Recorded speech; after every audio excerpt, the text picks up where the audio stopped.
Freaks എമ്പുരാൻ്റെ trailer കണ്ട് കിള്ളി പാറിയിരിക്കുക. Romancification എന്നൊക്കെ പറഞ്ഞ എൻ്റെ സാറേ തരിച്ചു പോയി. സിനിമയ്ക്ക് വേണ്ടി കട്ട വെയിറ്റിംഗ് ആക്കി കളഞ്ഞു ആ ഒരു ഒറ്റ ട്രെയിലർ കൊണ്ട്. ട്രെയിലർ ഇറങ്ങിയിട്ട് 2 ദിവസമായി, പക്ഷേ എൻ്റെ ഫോണിൽ ഓഫർ ഉണ്ടായിരുന്നില്ല. ഇന്ന് രാവിലെയാണ് ഓഫർ ചെയ്തത്. അങ്ങനെ തന്നെ യൂട്യൂബിൽ കയറി നോക്കുമ്പോൾ ദാണ്ടെ എമ്പുരാൻ്റെ ട്രെയിലർ.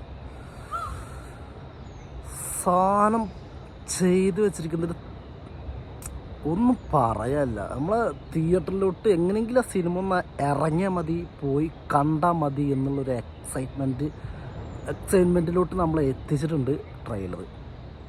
അതിനൊക്കെ ഒറ്റ പേര് മാത്രമേ ഉള്ളൂ, ലാലേട്ടൻ. പിന്നെ പൃഥ്വിരാജിനോടുള്ള നമ്മൾ മലയാളികൾക്കുള്ളൊരു വിശ്വാസം അതൊക്കെ തന്നെയാണ്.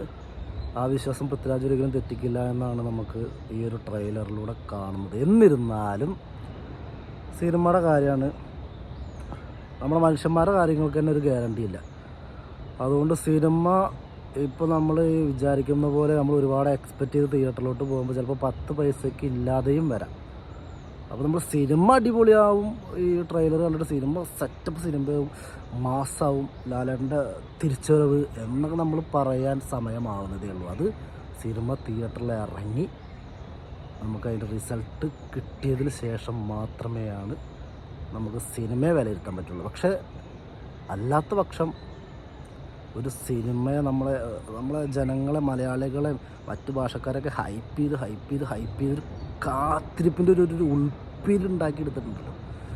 അതിലൊരു ബിഗ് സല്യൂട്ട്. അവരുടെ ആ ഒരു വർക്ക് 100% വിജയിച്ചിട്ടുണ്ട്. കട്ട വെയിറ്റിംഗാണ്. ഷോ ഒന്നും ബുക്ക് ചെയ്തതിന് കിട്ടൂല, അത്രയും ഫില്ലാക്കി കളഞ്ഞു.